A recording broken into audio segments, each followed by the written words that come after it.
Shalom Bapak Ibu, kita masih melanjutkan pembelajaran kita tentang rendah hati Bapak Ibu yang dikasihi oleh Tuhan. Kita sudah belajar rendah hati itu sebuah sifat sekaligus sikap. Dan kita belajar mengapa kita harus rendah hati, karena itu perintah Kristus, perintah firman Allah, dan itu layak untuk diperjuangkan Bapak Ibu. Di tengah dunia yang begitu persaingan tidak sehat terus-menerus kita lihat dan kita jumpai. Bapak Ibu dikasihi Tuhan.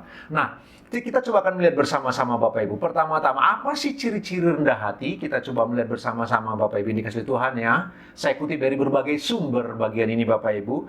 Yang pertama Bapak Ibu, orang yang rendah hati adalah orang yang takut akan Tuhan dan menggantungkan hidupnya kepadanya. Orang yang takut akan Tuhan dan menggantungkan seluruh hidupnya kepada Tuhan, itu ciri orang yang rendah hati.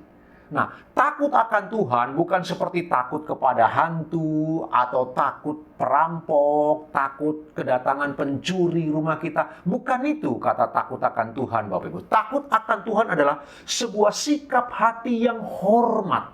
Sebuah sikap hati yang penuh pengagungan kepada Allah.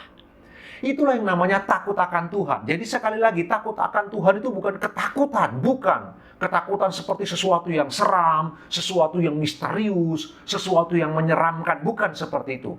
Takut akan Tuhan dari definisi Alkitab adalah rasa hormat yang begitu dalam, rasa keagungan atau kagum kepada Allah yang maha besar itu.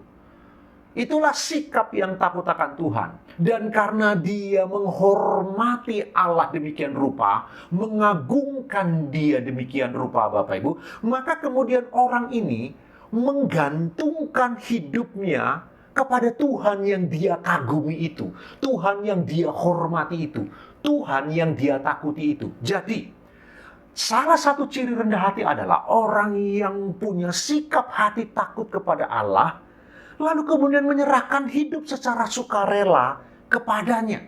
Itulah orang-orang yang rendah hati, Bapak Ibu yang dikasihi oleh Tuhan.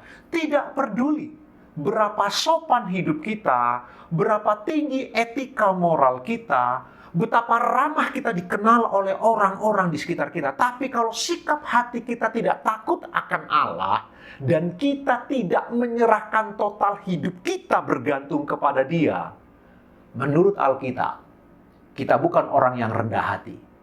Mungkin dunia menilai kita orang yang rendah hati karena sopan, punya etika moral, dan punya keramahan yang diidamkan banyak orang. Barangkali dunia menilai kita orang yang perfect.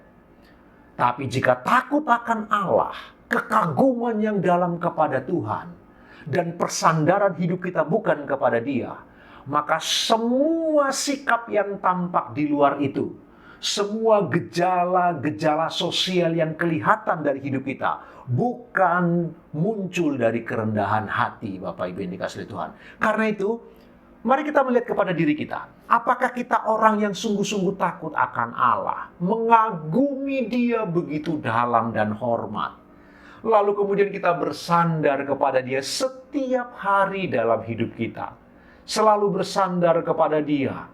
Bapak Ibu, walau kita tahu kita punya kemampuan, kita punya talenta, kita punya kecerdasan, kita punya kekuatan, kita punya otoritas yang Tuhan titipkan. Tetapi sekalipun semua potensi diri itu kita sadari ada pada kita, dan kita terus mau bergantung kepada Allah yang hidup, itulah kerendahan hati, Bapak Ibu yang dikasihi Tuhan.